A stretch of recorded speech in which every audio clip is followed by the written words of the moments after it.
The story begins on a rainy night, showing a funeral. Among the attendees is a boy named Ray, embraced by a girl as he gazes at a tombstone. Reflecting on recent events, Ray recalls witnessing a man named Howard on the brink of death. When he tried to help, Howard called him by name before being brutally torn apart. Enraged, Ray noticed a dead woman nearby and unleashed an immense power that froze his hair and eyes, creating a giant shield of ice around him. When the ice faded, Ray took the woman in his arms and returned to the present, ending his memories. Later, Ray arrives at the Wizard Academy for the first time, searching for the auditorium. While orienting himself, a green-haired girl accidentally bumps into him. Ray catches her before she falls, causing her to blush. Although she apologizes, she asks him to be more careful. He explains that he is new and unfamiliar with the place. Two boys accompanying her mention that first-year students had already arrived 2 days prior, but note that they had heard about a commoner joining that day, surprising the green-haired girl, who introduces herself as Wanda.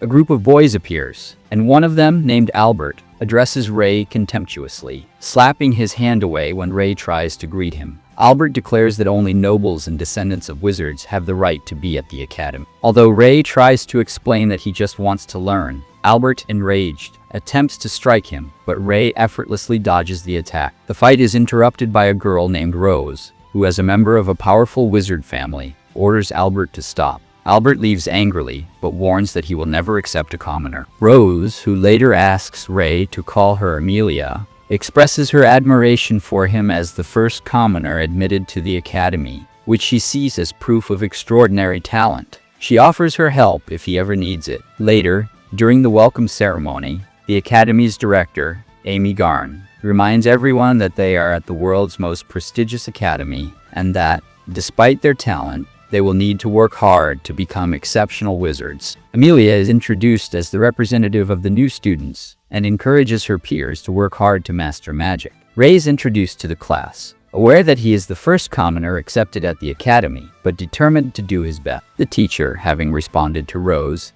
asks if anyone else has questions. After a moment of silence, Ray raises his hand and asks if it is possible to manipulate matter in a state between the two mentioned, something between solid and liquid. The teacher looks intrigued and responds that, while theoretically possible, it is extremely difficult and requires great precision. This causes some students to murmur, surprised by Ray's complex question, while Albert watches with a mix of contempt and curiosity. Satisfied with the answer, Ray nods as the teacher continues explaining the importance of mastering each state of matter, noting that wizards who can efficiently manipulate these states often ascend quickly through the ranks. After the theoretical class, all the students move to the training field to practice what they've learned. The teacher assigns basic tasks involving the manipulation of simple objects using wizardry. While others begin practicing, Ray lags slightly behind, still processing all the information. Albert, having been watching, takes the opportunity to make a sarcastic comment,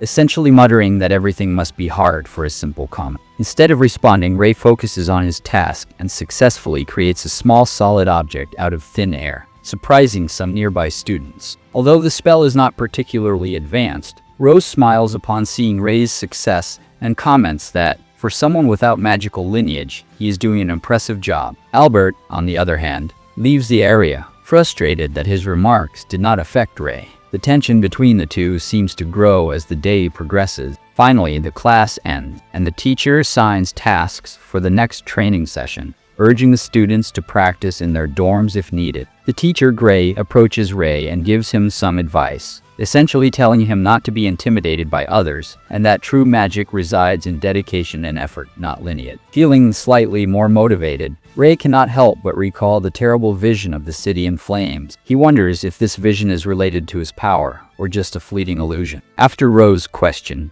the teacher asks again if anyone else has doubts. A student raises her hand and asks if the teacher used any antimatter code to destroy the previous spell. Smiling, the teacher replies that no wizard uses antimatter code, but clarifies that it is an advanced concept they don't need to learn yet, and continues with the class. In practice, Rose demonstrates her skill by successfully performing the spell, while Ray struggles to master the technique. Despite his difficulty, several students watch him attentively, including Rose. Albert, however, continues to show his displeasure, visibly annoyed by our protagonist's presence in the class. At the end of the practice, our protagonist walks around the Academy's facilities, thrilled to see the entire place, which he finds filled with history and built with perfection. While observing his surroundings, he notices someone entering through a door. Curious, he decides to follow the person, leading him to a library. There, he encounters the girl who had asked about the antimatter code earlier. After a brief moment of uncertainty, he introduces himself, and the girl tells him her name is Elisa. Elisa shakes hands with our protagonist and confesses that she was searching for the book Ice World, which has been her inspiration for her studies. She explains that this is why she asked the teacher about her theory, as she aspires to be a great sorcery researcher, just like her. Then, excited, she asks our protagonist if he also likes the iceberg theory. Although he feels he does, he slightly shifts the conversation, commenting on how beautiful her hair is. Nervous, Elisa quickly covers it, but our protagonist stops her, curious about her hair color. That's when Elisa, with some embarrassment, reveals that she has unusual ears. Our protagonist quickly deduces that she is an elf, or perhaps a half-elf. Elisa explains that her mother is an elf, and that she has been mocked for her ears throughout her life. Sincerely, our protagonist tells Elisa that he finds her ears beautiful, which surprises her. Elisa replies that he seems quite mature and reminds her of someone who once said something similar. After a pleasant conversation, Elisa bids him farewell, thanking him for the time they shared. They part ways, and our protagonist returns to his room. Upon arriving, Ray finds Evi waiting for him, smiling. Evi comments that he is not like the other rich boys in the academy, and that it doesn't matter to him if Ray is ordinary or not. They shake hands, sharing an unexpectedly mutual camaraderie, and warmly welcome each other to the academy. The next morning, our protagonist goes out for a run, and while jogging, he passes close to a girl so quickly that he nearly lifts her skirt. He stops abruptly, turns around, and apologizes. The girl, amused, tells him not to worry, and our protagonist is surprised to learn that she has already heard about him, mentioning that everyone at the academy is talking about the ordinary boy. She introduces herself as Rebecca, a third-year student. Later, our protagonist walks with Evi, who tells him that Rebecca belongs to one of the 3 most powerful families, and that it's rare for someone not to know her. Our protagonist explains that he grew up in the countryside and knows little about nobility. Evi mentions the 3 great families: the Rose family, the Brackley family, and the Algren family, which wield enormous influence in the country's politics and economy. Ray asks Evi about Amelia, and Evi replies that she is the eldest daughter of the Rose family, renowned for her top-tier manners and skills. When they arrive at the academy, our protagonist bids farewell to Evi, mentioning that he has to meet the teacher who requested to speak with him. On his way, Ray is bumped into by a girl running hastily. The girl demands that our protagonist apologize, but he refuses, arguing that she bumped into him by running so fast. Nonetheless, he offers to apologize if she does so first. Surprised, the girl recognizes him as the ordinary boy and introduces herself as Gladys Cleveland. Protagonist, amused, applauds her energy and comments that even though he doesn't know her family, he hopes they can be friends. Clarice, impressed by his sincerity, is thrilled by the compliment, and the conversation ends on a positive note. The girl tells him not to worry and that he can simply call her Clarice. She then asks if he doesn't have any admirers. Clarice remembers she has something to do and rushes off. Later, our protagonist reaches the director's office where she warmly receives him. He refers to her as Colonel, but she assures him it's unnecessary to call her that since she's not in the army and prefers being called Abby. The director bursts into laughter, commenting that our protagonist hasn't changed, mentioning he resembles someone she knows, which brings back memories. In the next scene, we see the students in a fencing class, where Albert and our protagonist face off. The teacher warns them he'll stop the match if it gets out of hand. Albert underestimates our protagonist for his ordinary appearance, attacking frantically as soon as the duel begins. However, with a single move, our protagonist ends the fight, surprising everyone. Enraged, Albert attempts another attack, but our protagonist counters with precision, breaking Albert's sword. The entire scene is observed by the Academy director, who mentions that she's happy to see our protagonist enjoying his life as a student, and reveals that he is actually the sorcerer of Philogelio. As night falls, our protagonist is training in his room alongside his roommate. After training, they take a break and discuss the clubs our protagonist is involved in. Suddenly, he pulls out a shiny object, which astonishes his friend. In the next scene, our protagonist arrives at a place full of muscular men, including his roommate. It seems they were waiting for him since it's the environmental club, known for their forestry activities and nicknamed the Hunters. The club leader tells our protagonist that he won't discriminate against anyone but doubts that he can keep up due to his weak appearance. He asks him to take off his clothes to see his muscles, and our protagonist agrees, revealing an incredible physique that leaves everyone stunned. After congratulating him, the leader asks if he has a special card, and our protagonist shows his gold category hunter license. Impressed, the leader accepts him into the club, and everyone celebrates. Our protagonist mentions that he wants to join the club because he loves flowers, as they always stand out, even on the battlefield. The club leader informs him that he would be the only man, and asks if that bothers him, but he replies that it doesn't. Before being accepted, a member named Dina objects, claiming that our protagonist only wants to get close to the leader. Some sorceresses doubt that a man can take proper care of flowers. The leader decides that Dina will evaluate him. Dina assigns him a gardening task, clearing weeds from a large area where they plan to make a garden, and he must do it alone, by hand, within a week. Our protagonist begins immediately, and Dina secretly watches him. The next day, his roommate accompanies him while he continues working on the land, and he is also observed by the elf girl named Elisa. On the third day, our protagonist is building the areas when the club leader brings him a fruit sandwich. He tastes it and comments on how delicious it is. She tells him it was hard to get it sold at the academy, as she is also the student council president. During the conversation, they hear noises nearby and discover two students practicing swordsmanship. Rebecca, the leader, tells our protagonist about an upcoming competition to find the strongest magic swordsman and asks if he wants to participate. He says he'll think about it. Rebecca, in a moment of silence, stares at our protagonist's muscles, and when he notices, he asks if something is wrong. She responds that she wants to touch them, and he agrees without hesitation. The girl gets excited touching his muscles, surprised by their hardness and size. He explains that he has spent a lot of time training in the forest. Meanwhile, the other club members observe the scene, thinking that our protagonist is behaving inappropriately in front of Rebecca. On the fourth day, our protagonist completes all the tasks Dina assigned him since she didn't expect him to succeed. Rebecca suggests everyone plant new flowers in the garden. Later, our protagonist remembers that the Academy's director entrusted him with a secret mission to uncover a spy infiltrating the Empire. The director tells him to stay alert and report anything suspicious, ensuring no one else knows about the situation. As he continues on his way, our protagonist meets Clarice, who is observing pillbugs and feels embarrassed about her unusual interest for a high-class girl. Our protagonist reassures her, saying it's not weird at all, and that he also enjoys insects. Additionally, he offers her his friendship. Nervously, Clarice accepts his offer and celebrates alone, which confuses our protagonist. Before parting ways, they agree to talk more about the forest bug. Later, the scene shifts to the classroom, where the teacher is discussing the derivation of sorcery. When she asks the students, no one answers, so she asks our protagonist to explain the topic. He elaborates on the ranks of sorcery and the 7 derivations, surprising his classmates and earning praise from the teacher. The class ends, and the teacher announces an upcoming training session where they must form teams of 4. Despite no one wanting to team up with our protagonist due to his magic issues, Evi joins him, reminding him that they are gold rank hunters. Then they convince Lisa, who doubts her skills but is encouraged by our protagonist. Finally, Rose joins them, completing the team. This surprises their classmates, especially Albert, who watches with resentment. The next day, the group gathers in Kafka Forest, where the teacher explains the training rules. They must reach the center of the forest by passing checkpoints and collecting seals within 24 hours, facing monsters, and without helping other teams. While waiting for the signal to start,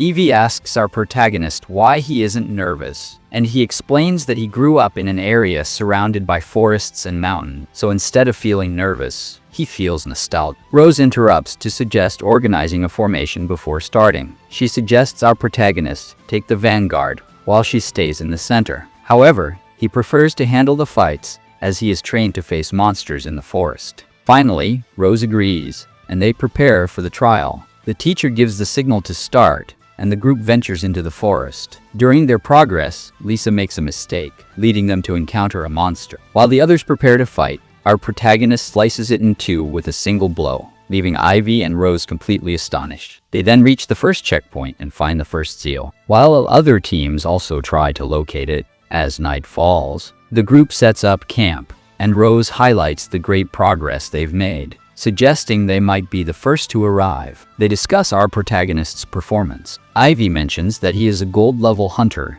intriguing Rose even more. She is surprised to realize that, despite her lineage, she enjoys being with them and feels like they treat her as a mother. While they celebrate, our protagonist feels slightly downhearted, recalling his teacher's words about keeping his identity a secret. That night, while the others sleep, he reflects on his past. The next morning, a loud scream interrupts his thoughts. Ray rushes to the source of the sound and finds a gigantic monster attacking Albert and his team. Without hesitation, he activates a spell granting him superhuman movements and strikes the monster, bringing it down with a precise blow. Although our protagonist offers his hand to Albert, he rejects it, claiming he could have handled it alone. The other team members arrive, and while Albert goes to assist other trapped comrades, Rose asks our protagonist if he was the one who killed the monster. Upon confirming, she becomes somewhat uneasy and inquires about his true identity. At that moment, a stranger spying on them throws an object at the monster,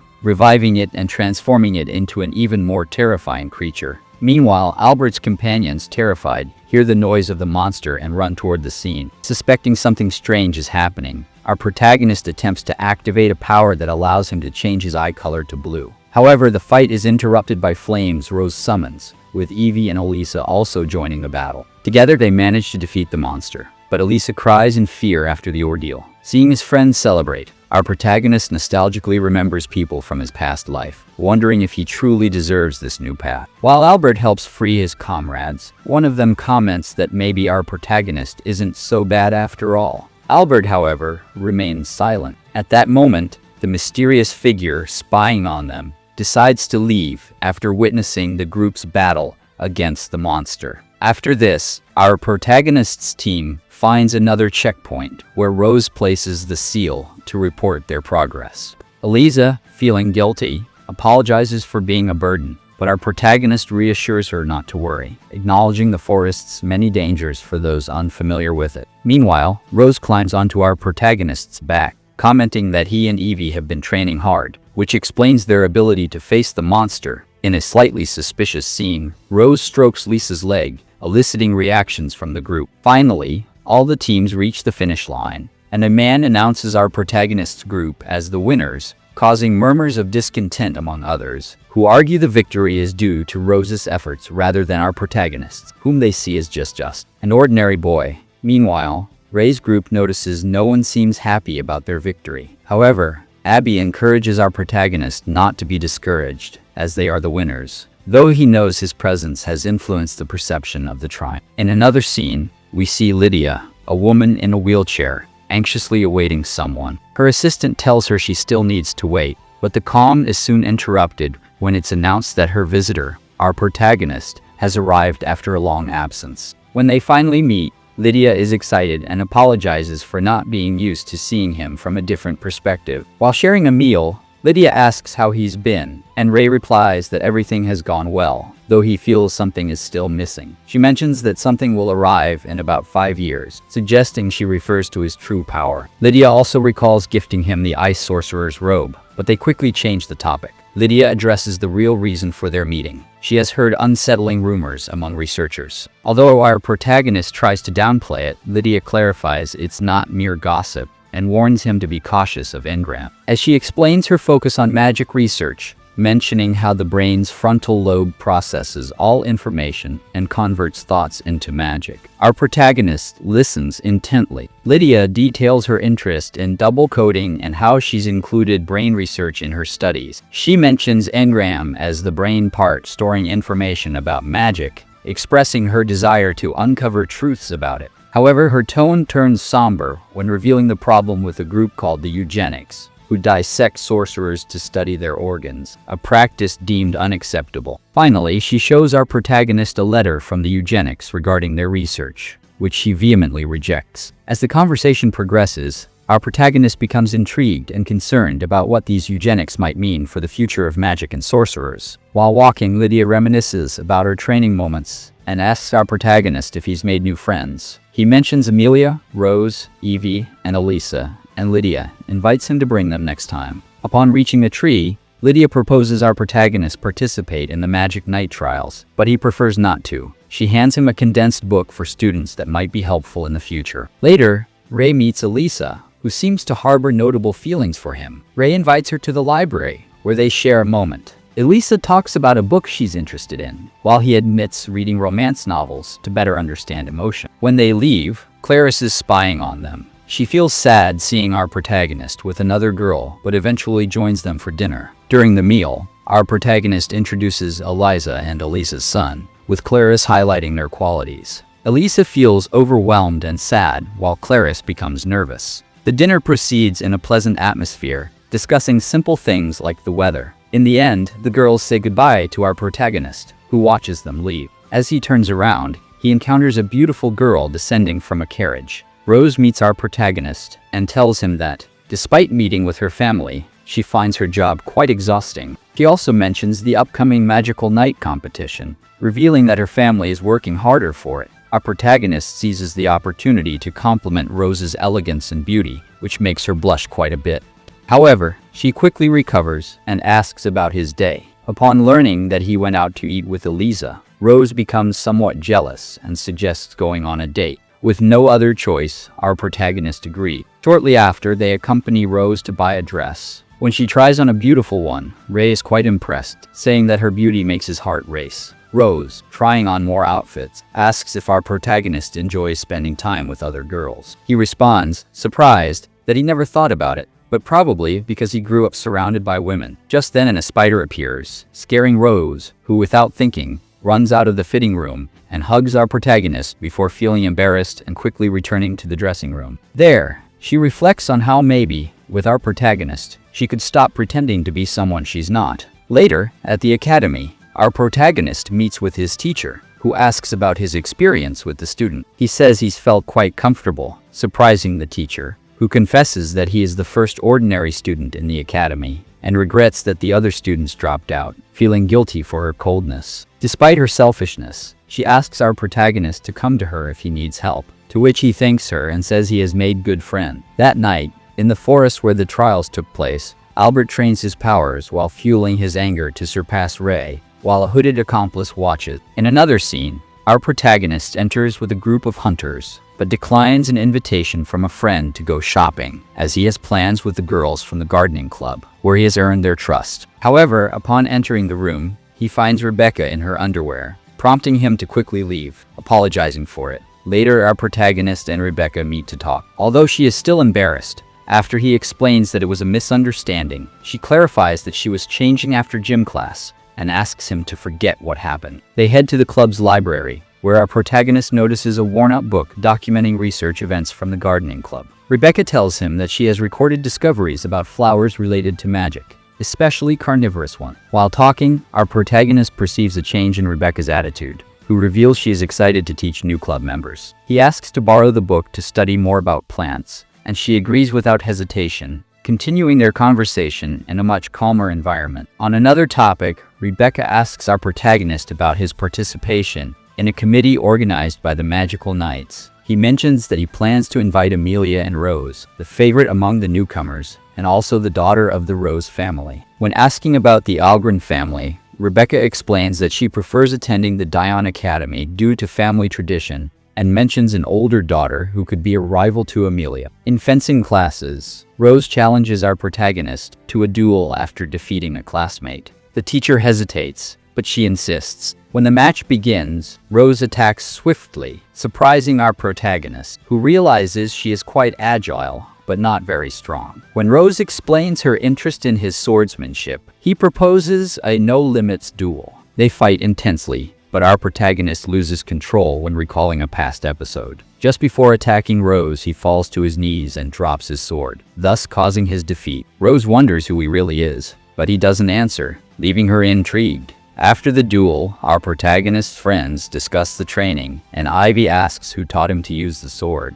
He credits his teacher, who is quite strict. At that moment, Albert and his group arrive and challenge our protagonist to a duel, which he accepts without hesitation. However, he notices a strange barrier around the area. Albert mentions that spells will be allowed, but the swords will be real. Albert launches the first attack, but our protagonist dodges, observing the situation carefully. Meanwhile, the mysterious figure watches the events with satisfaction. Driven by his desire for revenge, Albert starts launching spells filled with hatred toward our protagonist, who continues to dodge all the attacks while waiting for his chance to counterattack. When one of the spells heads toward him, our protagonist deflects it with his sword, marking the beginning of an intense confrontation. Albert, furious, casts a powerful ultimate spell, but our protagonist deflects it with his sword. This leaves Albert in a state of despair, kneeling down, not understanding the strength of our protagonist, and crying out of frustration. Our protagonist retreats toward his friends, who are surprised. Ro, already suspecting his true identity, asks him not to hide the truth any longer. Just as our protagonist is about to speak, the barrier becomes heavy and weakened. It weakens everyone present, including Albert. A mysterious figure appears and reveals that his friends are sacrifices for witchcraft experiments. This figure turns out to be our protagonist's master, Gray. During the conversation, Gray and our protagonist exchange words. While his friends warn them to be careful, Ray realizes that Gray has been involved with an eugenic group. She confirms his suspicions and reveals a strange symbol in her eye. She also admits to using Albert as bait to gather everyone in that place. With a snap, the barrier becomes even more terrifying, causing suffering to everyone present. Our protagonist, determined, opens the key that unleashes all his power, creates ice walls to block Gray's attacks, and summons Ice Sword. She, terrified, realizes she is facing the famous sorcerer, the Lotto, who had disappeared from the battlefield. Gray, frustrated, prepares another deadly spell, but our protagonist deflects it with his power. As he approaches Gray, she, scared, pleads with him not to come closer, continuing to cast useless spells at him. Seeing no other option, she tries to escape, but our protagonist neutralizes her foot with one of his swords. Gray asks him if he really is the Ice Sorcerer, to which he affirms. She then tries to convince him to join the eugenics group, begging for his forgiveness. However, this turns out to be a plan to attack him, which completely failed. Finally, our protagonist asks Gray if that was all, and she resigns herself, realizing she can't defeat him. He impales one of his swords in front of her, and although Gray fears being killed, our protagonist assures her that he will not kill her, but that she will certainly be punished for her action. Gray laughs and removes a necklace, which turns out to be a key, stabbing it into her skull, transforming into a sinister creature. Thus, the barrier disappears, and an intense battle begins, where our protagonist remains untouchable, summoning more swords, while Gray, out of control, attacks again. Our protagonist continues dealing with the battle while her spells disappear. In the middle of the conflict, he begins to bleed, and his body becomes covered in ice, revealing his inability to fully control his power, weakening him even further. Gray, aware of the situation, takes advantage of our protagonist's vulnerability and lands a decisive blow, shattering one of his ice swords. However, Ray doesn't give up so easily. He uses his last resort, transforming the ice fragments into lethal blades that he directs at Gray,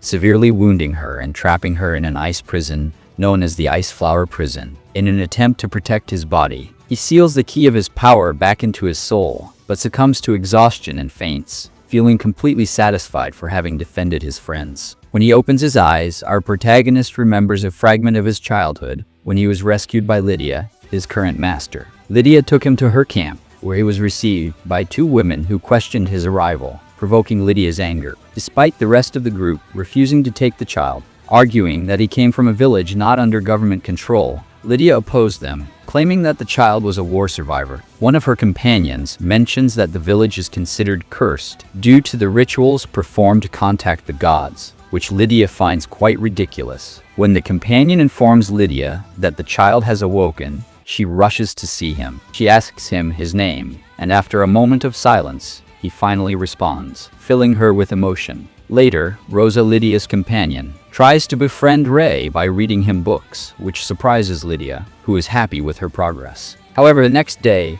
the two girls argue about the fate of the child, and Rosa expresses her desire to stay with him. In the meeting, Lydia realizes that our protagonist is listening and asks him what he wants to do. He takes her hand and says he wants to stay with her. Lydia requests custody of Ray from the colonel, promising to guide and train him. The colonel agrees, as long as he doesn't cause problems and fulfills his duty. 6 years later, we see our protagonist on a complicated battlefield, now part of Lydia's forces. Although the colonel offers him the option to retire due to his age, he refuses, arguing that accepting this offer would go against what Lydia has taught him. For him, everyone in the army is his family, and he decides to stay with them no matter what happens. While continuing to fight, our protagonist experiences a critical moment that leads him to remember the tragic death of Howard, unleashing all his power in a state of fury and despair. In the end, he wakes up alongside Lydia, who is happy that he has regained consciousness. Our protagonist apologizes for using the Chronos key,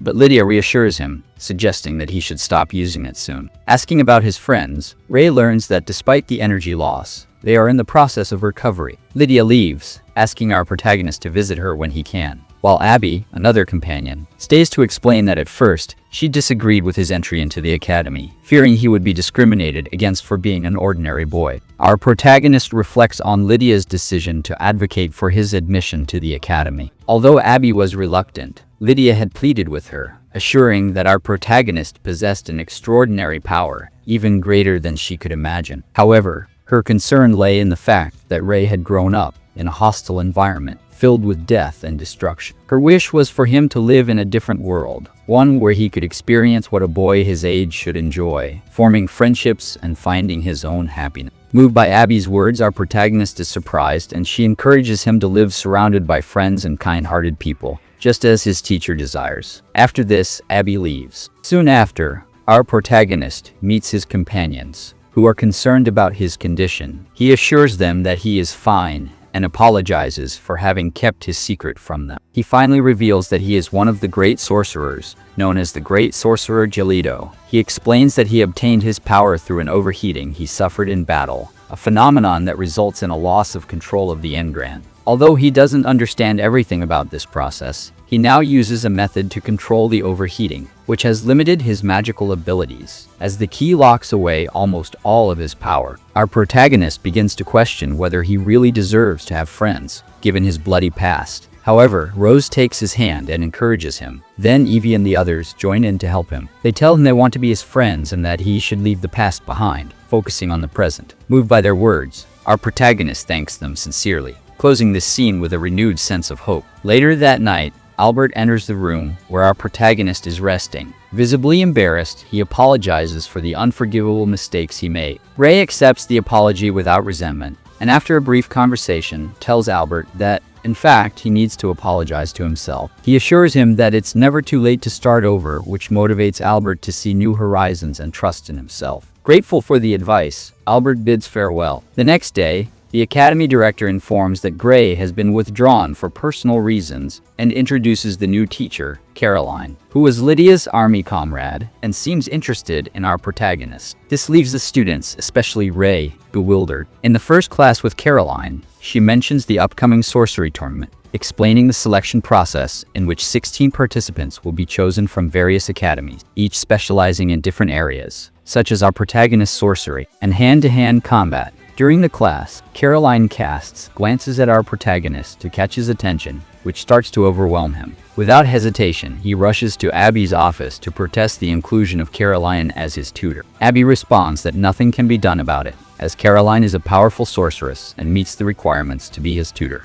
Our protagonist resigns himself to endure her presence. Later, while watching some boys practice fencing, he notices that Rose, who is also training, looks quite worried. He discovers that she had a meeting with her father, who demanded that she not lose the Sorcerer's Championship, as it is a matter of family pride, and she cannot lose to Ariadne, a member of the Algram family. Our protagonist then meets Rebecca and Dina to discuss Ariadne and her potential as Rose's rival. Dina mentions having seen Ariadne train, and describes her as a formidable opponent. Returning to the Colosseum, Ray continues to watch Rose train, who faces Albert. Although Rose wins, Albert secures second place, showing a noticeable change in his character. However, Rose's worry persists, which concerns our protagonist. The next day, he takes the opportunity to be alone with Rose, and understanding her frustration, he offers to train her using a book his teacher gave him, which contains a training manual that he created in his youth. Rose agrees to become his student, although he warns her about the difficulty of the training. In a sequence of memories, the story of Rose and Ariadne is told, showing how they met as children and forged a great friendship, swearing to be the best friends forever. Everything changed after a friendly fencing match, where Ariadne won but extended her hand to help Rose up, showing a gesture of friendship that strengthened their bond even more. Despite Rose being carried away by pride and frustration, which led to a distancing between them, the story doesn't delve further into this conflict and shifts back to Rose, who is about to meet our protagonist to begin her training. He appears wearing a mask and gives orders, now becoming her teacher. For her first exercise, she must run 20 kilometers to warm up. In the following days, our protagonist subjects Rose to intensive training from dawn until dusk under his constant supervision. One night, after a tiring day, Rose falls asleep as soon as she touches her bed. In her dream, Ray appears seducing her, but she is interrupted when he wakes her up early to continue training. Rebecca and Dina are surprised by our protagonist's strange behavior and the mask he is wearing. However, he soon realizes that Rose is trying to escape, so he leaves the girls talking and chases after her to prevent her from missing her training day. Although he tries to find her, Rose manages to escape. However, Ray does not give up and continues his search. On the way, he encounters Albert, who is distressed about his lack of strength. Our protagonist advises him not to worry and to take things more calmly. After this conversation, he continues his search. To avoid further games, he uses a tracking technique and discovers where Rose is hiding, forcibly pulling her out of that place. Later, he meets with a group of hunters to include Rose in her training, and they willingly agree to help her. The leader of the group hands our protagonist a bag, implying that it's strange that certain objects are being kept. Meanwhile, Rose trains alongside Clarice and Elisa when suddenly a new girl appears at the academy, encouraging her to continue. However, this mysterious girl is Ray in disguise, who has obtained a female uniform from the Arnold Academy to infiltrate unnoticed. During his mission, he meets a girl crying because she can't find her older sister. Our protagonist, under the name Lily, decides to help her search. When the girl finds her sister, our protagonist realizes it's Ariadne. The two sit down to talk, but Ariadne, being astute, notices that Lily is a new student. She asks her to be direct and not try to deceive her. Ray, taking advantage of the situation, stops speaking like a girl and reveals his true voice. Surprising Ariadne, he explains that he altered his appearance and voice thanks to a spell and introduces himself with his real name. Although Ariadne is confused, she thanks our protagonist for taking care of her sister and challenges him to a fencing duel, as she has heard rumors about his swordsmanship. During the confrontation, Ray mentions that he has been training a friend named Amelia, which of course sounds familiar to Ariadne. Our protagonist reveals that Rose is working hard to defeat her, which motivates his infiltration into the school to help her, assuring that Rose will make her taste defeat. Later, our protagonist returns to his academy in the afternoon and heads to the training field where he finds Rose. From afar, he congratulates her on her effort, although Rose is surprised to hear his voice coming from a girl. The next day, Ray and his friends visit his teacher's house to introduce his new companions. After the introductions, the teacher asks to speak privately with Rose. Meanwhile, our protagonist and the teacher's assistant go to the kitchen to prepare coffee. There, the assistant reveals an unsettling rumor about the Angels of Death who have been moving within the Empire. Our protagonist asks about their presence, but the woman points out that what's important is that they are plotting something, especially since a sorcerer's event is about to begin, where noble families will gather. Finally, she warns that the Angels of Death may be targeting someone from the nobility. After this conversation, our protagonist and his friends return to the academy, where he believes Rose is ready for her final test. In this event, Rose must face our protagonist without any restrictions, with the goal of tearing the petals off a rose he wears on his chest. If she succeeds, he will grant her a small medal as a symbol of her victory. The scene shifts to our protagonist's academy director, who is giving an inaugural speech for the Magical Knights tournament. The young sorcerers participating are introduced, and among them is Rose, who wears the medal on her armor collar. The question arises as to what our protagonist would give her if she passes the test. In the stands, a peculiar group of hunters is seen, which is part of our protagonist's plan to form a team to support Rose. The tournament begins, and it's Rose's turn,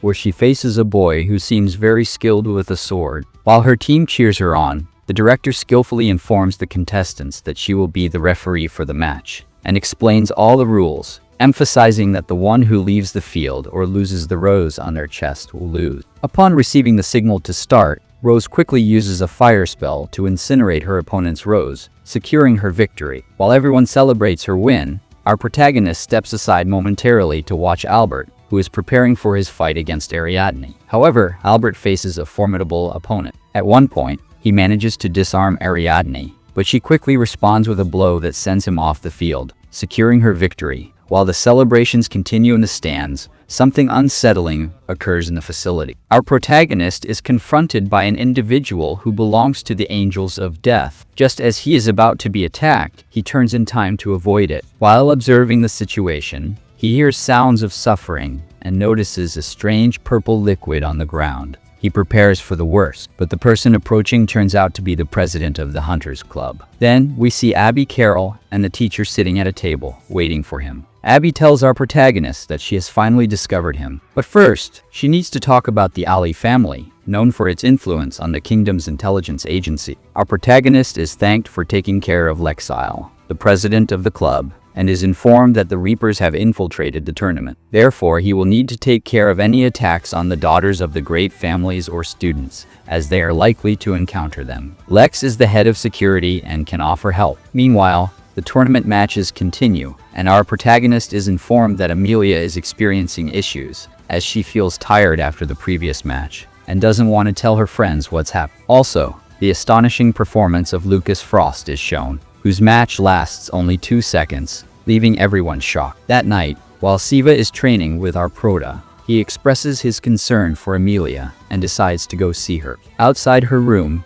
he meets Elisa and Clarice, who also express their fear for Amelia's situation, suggesting that he might be her only salvation. Ray decides to talk to her through the door, sharing his feelings and doubts about the situation, expressing his desire to know her true heart. Amelia, after hearing his words, opens the door and invites him in. Inside the room, she confesses that she is beyond help and that she has been acting to meet other people's expectations, feeling unworthy as the daughter of the Rose family. Our prota tells her that it doesn't make sense to compare her suffering to others, recognizing her strengths despite the pain. Amelia admits that she has been hurt for a long time, and despite her suffering, she has started to believe that she could accomplish something significant in the tournament. Despite her efforts, Amelia feels that she can't defeat Ariadne. In a moment of vulnerability, she cries and asks our prota why she is still alive, expressing that, despite trying to improve, she doesn't feel up to the challenge. He responds that life itself doesn't have a fixed meaning, but humans can create their own reason to live, and he confesses that he wants to be by her side. This causes Amelia to reflect,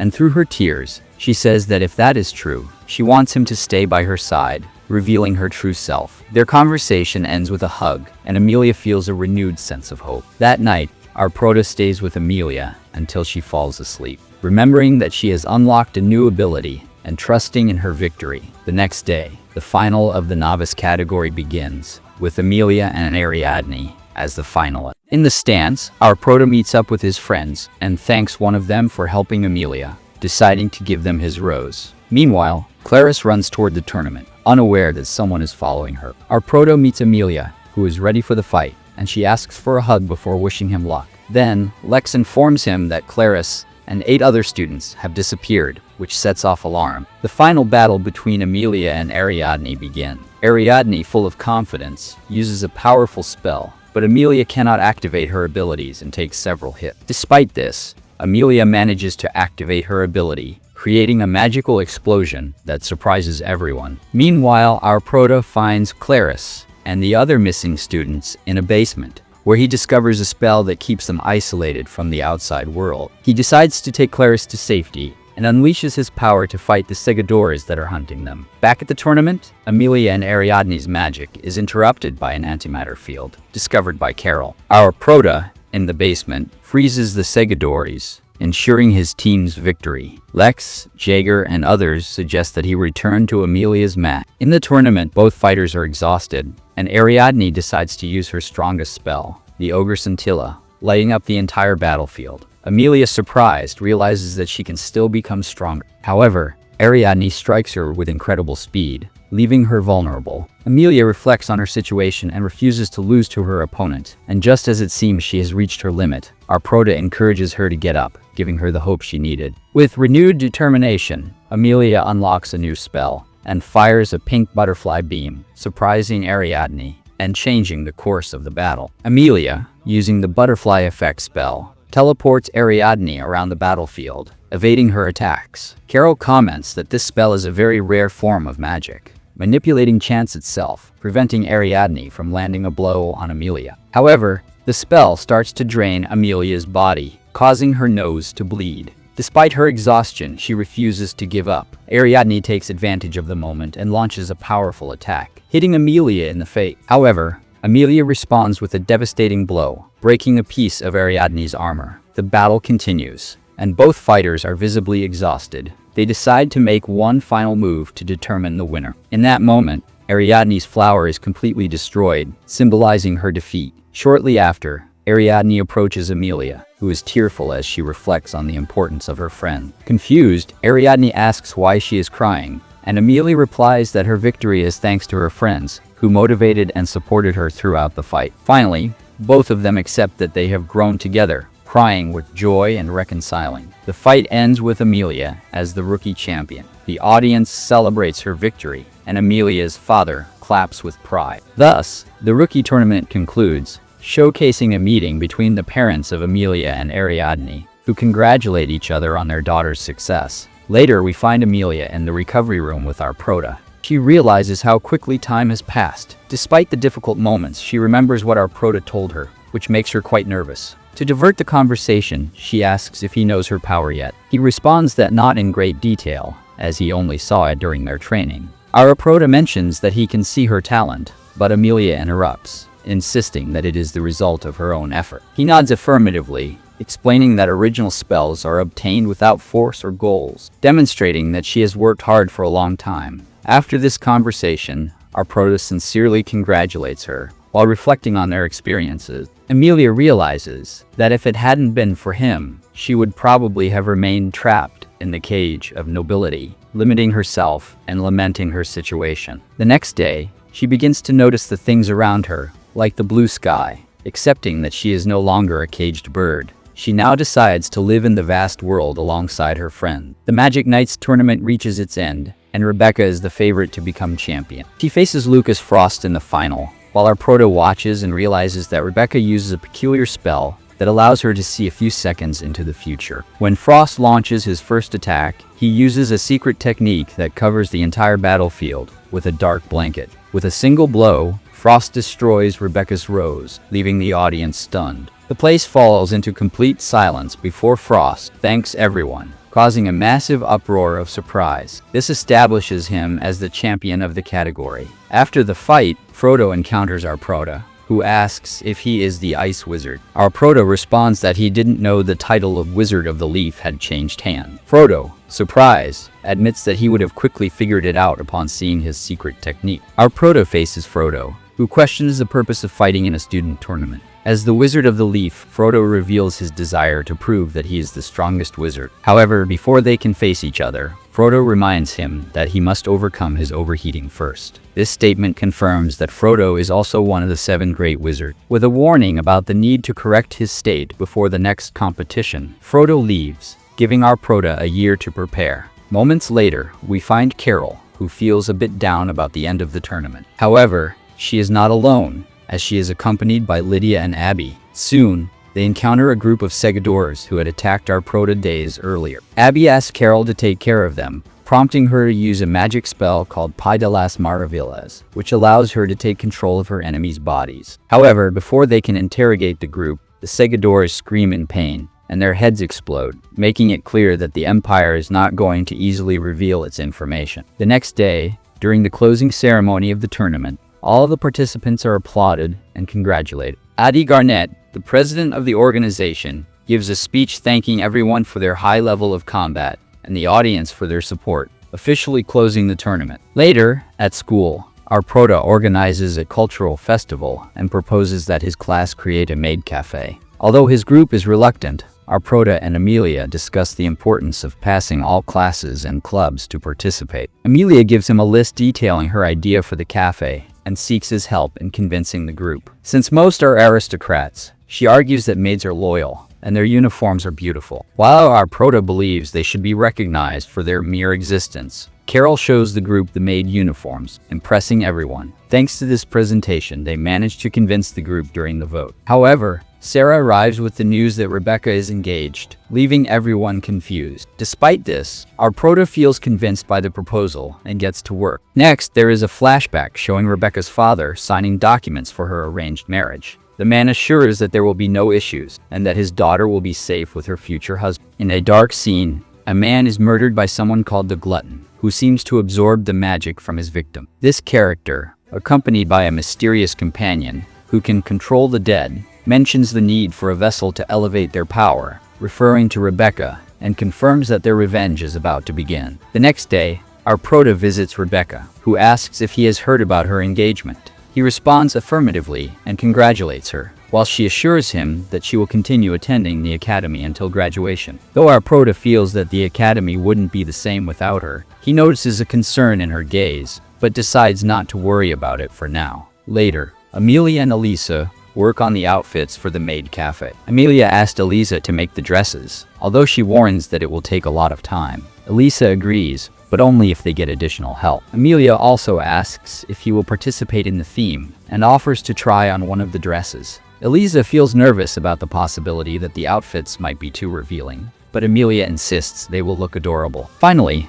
our protagonist decides to support Amelia, which makes Elisa even more nervous, but she accepts the proposal. As the festival approaches, preparations are underway. Our protagonist enters a room and is surprised by the collective effort put into the decorations. Feeling the excitement for what's to come, our protagonist's classmate mentions that everyone is quite enthusiastic about the festival. Driven by his passion and motivational words, Albert, upon arriving, adds that thanks to the energy of our protagonist, the group has found great motivation, which surprises Ray. No one expected to see such a united and excited team for the event. Albert also jokes, saying that no man would refuse to see a woman dressed as a maid, which causes laughter among the men present, boosting the group's energy. Later, our protagonist presents the necessary documents to make the maid cafe a reality. Before leaving the room, he notices that several student council members are missing, with only Sarah and Rebecca left. The latter explains that most of them have left due to a commitment from Evan, revealing that a council member, Cornia, who was in charge of taking minutes, left because she was Evan's original fiancée. Rebecca mentions that she stole the future husband that belonged to Cornia, which causes murmurs and resentment among the remaining members, resulting in a decrease in attendance. Our protagonist, determined to help, asks Rebecca to let him collaborate with them. She is confused, as it was supposed to be his focus on helping his class with the festival. However, Ray argues that Sarah and Rebecca have supported him since he arrived at the school, and he wants to return the favor. This proposal leaves both girls extremely excited. Sarah insists to Rebecca that she should accept, as with his help, they could complete all the work. Finally, Rebecca agrees and contacts, thanking our protagonist for the help. Upon leaving the room, our protagonist is approached by Sarah, who confesses that she suspects something strange about Rebecca's engagement. She explains that no one had mentioned it until now, and it happened suddenly. Since the Brackleys belong to one of the three great families, Sarah fears something unimaginable is happening. Despite her attempts to ask Rebecca, Sarah asks Ray not to separate from her to investigate the whole situation. That night, our protagonist decides to visit his teacher without prior notice. When asked about the Brackley family's engagement, his teacher, although familiar with Evan's name, doesn't have much information. She questions her maid, who comments that the Bernstein family has great power and magical abilities, placing them on another level, even among the three great families. Upon hearing this, our protagonist wonders if something suspicious is going on with Rebecca's engagement, but his teacher points out that, considering Rebecca's age, it is normal for something like this to be formalized. She then asks Carla, her maid, to investigate further. Carla replies that she will need at least a week. Grateful, Ray changes the subject and mentions to his teacher that he plans to open a maid cafe. This confuses her, and she asks why he decided to do that. Our protagonist responds that everyone likes a maid uniform. When the teacher asks if he likes them too, He confesses that he does, and he particularly likes the uniform Carla wears, which clearly makes both of them uncomfortable. However, our protagonist, imagining his teacher in that uniform, cracks a joke, which leads to a disaster. In her anger, she uses ice stakes to trap him, asking if he wants to die. Alarmed, our protagonist quickly apologizes, and she, calming down, announces that both she and Carla will participate in the festival, which fills our protagonist with happiness. Meanwhile, in Rebecca's room, she is in a state of agitation. During a bath, she begins to bleed from her right eye and envisions images of an ancient war. Although it is a dream, Rebecca doesn't understand why our protagonist keeps appearing in these episodes. When looking at herself in the mirror, she notices that her eyes are glowing intensely. However, she is interrupted by her sister Maria, who notices the blood on the towel. Maria asks what happened, and Rebecca, trying to downplay it, says that she is just bleeding from her nose, but her sister insists that it's unusual. To avoid further inquiries, Rebecca decides to retire to her room, suggesting that Maria do the same. However, before leaving, Maria asks if her behavior has something to do with the engagement. Rebecca answers evasively, assuring that nothing has happened. As the firstborn of one of the three great families, she feels the weight of her responsibility and yearns to someday find love, leaving Maria in the hallway despite trying to show strength.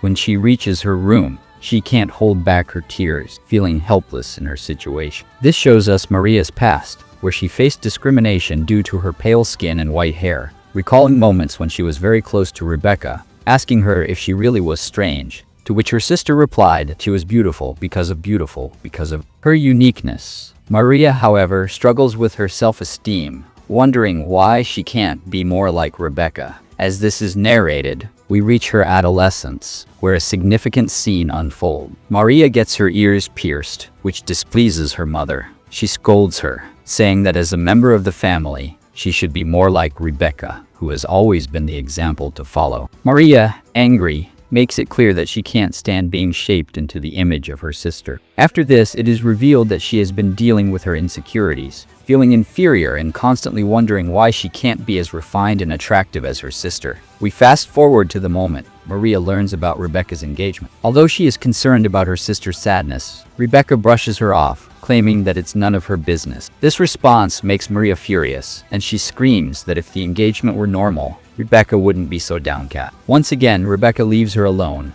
which leads Maria to cross paths with our protagonist, who at that moment is transformed into a woman. Returning to the present, the decorations for the festival have been completed, looking spectacular and filling everyone with joy. Several girls in the hall are dressed in maid uniforms, which surprises Maria because they look so beautiful. Our protagonist also decides to check out the girls' dresses to compliment them. As usual, Amelia is already ready in her uniform. Our protagonist approaches her and praises her, pointing out that her maid uniform enhances her beauty even more. Then Lisa arrives, asking how her dress looks, to which our protagonist replies that she looks splendid and that it fits her even better than he had imagined. Moments later, Clarice appears, dressed as a ghost, as her class decided to create a haunted house for the festival. Our protagonist encourages her, telling her that she looks spectacular, and everyone enjoys the festive atmosphere. However, our protagonist mentions that there's always room for improvement, which adds a touch of enthusiasm to the atmosphere. In another corner, Abby talks to Carol about the unity of the class, thanks to our protagonist's leadership. Meanwhile, Rebecca walks back home. Along the way, our protagonist suddenly appears and asks if she would like him to accompany her. During the walk, Rebecca responds that, as she is engaged, she will be moving out once the festival is over. She also asks how the festival is going, showing interest in the class's work. Our protagonist tells her that everyone is very motivated and enjoying the experience. Suddenly, they are interrupted by Evan, who approaches and asks our protagonist if he is going to accompany his fiancée. He introduces himself formally, acknowledging that it is an honor to meet him. After this encounter, our protagonist bids them farewell, letting them leave together. Soon after, the president of the hunting club arrives with Ray, taking him to the conference room where he meets Abby, Carol, Lydia, and Carla. Carla presents her report on Evan's family, mentioning that there are no signs of human activity at the Bernstein house, and it seems to have been abandoned for quite some time. Abby points out that Evan has attended aristocrat and magic meetings without any strange behavior. Carla suggests that he might have been keeping up appearances to avoid raising suspicion. The group starts piecing together the puzzle, concluding that Evan could be interested in the sorceress's eyes, which, in this case, is Rebecca. They begin to suspect that Evan might be collecting the eyes of sorcerers, and that he has some kind of connection with the eugenicists. And this is how this summary ends. If you've made it this far, thank you. Please subscribe and leave a like. It helps a lot. That's all for now. Until next time.